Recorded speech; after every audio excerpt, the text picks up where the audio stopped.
ሰላም አለይኩም ወራህመቱላሂ ወበረካቱ። ዛሬ እንግዲህ ያው ድሬዳዋ ከተማ ነው ያለነውና እንግዲህ ማሜ ያው በጣም በአስተዳደሩ ውስጥ የሚሰራ ስራዎች እንግዲህ በጎ ፍቃድ ላይ ግንባር ቀደም ሆኖ እየሰራ የሚገኝ ወጣት ነውና እንግዲህ ያው እኔና ማሜ ዛሬ ያው ከተማችን ውስጥ ዞር ብለን በአስተዳደራችን ላይ የተሰራው የልማት ስራዎችን የጎበኘን ነው እንግዲህ የምንገኘውና ላለፉት የለውጥ ዓመታት እንደ ሀገር ያጋጠሙን በርካታ ፈተናዎች ቢኖሩም እነዚህን ፈተናዎች ወደ ድል በመቀየር በርካታ በሀገር ደረጃ ከሀገርም በማለፍ ታላላቅ ስኬቶችን ያስመዘገበ ፓርቲ ነው።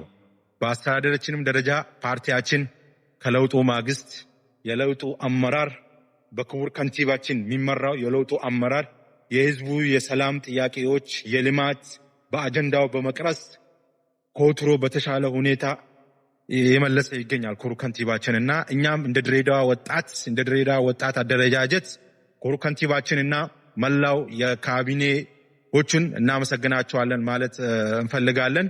ሌላው እንግዲህ እንደሚታወቀው የዚህ የኮሪደር ልማቱ ዋና ተዋናይ እንግዲህ የፓርቲያችን ፕሬዝዳንት የኢፌዴሪ የጦር ኃይሎች አዛዥ ክቡር ዶክተር አብይ አህመድ ናቸውና እሳቸው ባስቀመጡት አቅጣጫ መሰረት ክቡር ከንቲባችንም በእነሱ አቅጣጫ ባስቀመጡት መሰረት ከተማችን እንግዲህ እንደሚታየው በጣም ውብ ምቹ ጽዱ ለህብረተሰቡ እንዲሆን ከተማ አድርጎታልና እንደታወቃል ያው የዛሬ 6 ዓመት 7 ዓመት በፊት ከተማችን ምን እንደሚመስል ሀገር ተቀምጠው ፕሮፓጋንዳ የሚያነፉት ከተማው እንዲህ ነው ብሎ የሚያወሩ ሰዎችን ነው ዛሬ እንግዲህ ለነሱ ትምህርት ይሆናል ብዬ ማስተላልፎና ክቡር ከንቲባችንና አመራሮቻችን ስራ ላይ መሆናቸውን ነው ዛሬ እንግዲህ መግለጽ እንፈልገው። ይሄ ቦታ የምንገኘው እንግዲህ የድር ባቡር ኮሪደር ልማት ነው እንግዲህ እዚህ ጋር የምንገኘውና ስለዚህ ይሄ ቦታ እንግዲህ ቱ ዌይ ነው ያለው። መጀመሪያ ሳይሰራ በፊት ዋን ዌይ ነበረ።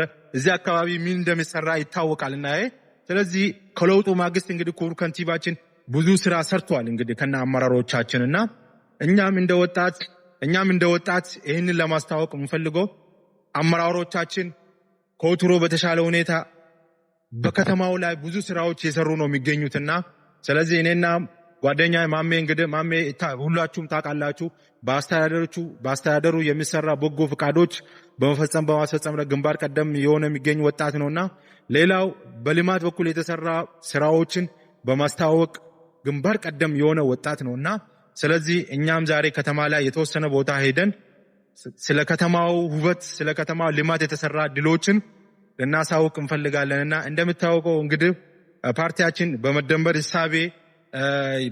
ሐሳቤ የጥላቻን ግንብ አፍርሶ የፍቅርን ድልድይ የገነባ ፓርቲያችን ነውና ስለዚህ እንደምታውቀው መንግስታችንም ብዙ ስራዎች የሰራ ነው የሚገኘው። እኛም እንደ ድሬዳዋ ወጣት ከመንግስታችን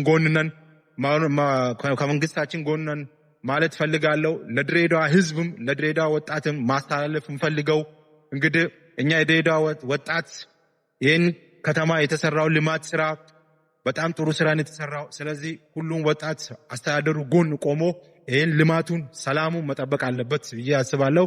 አመሰግናለሁ።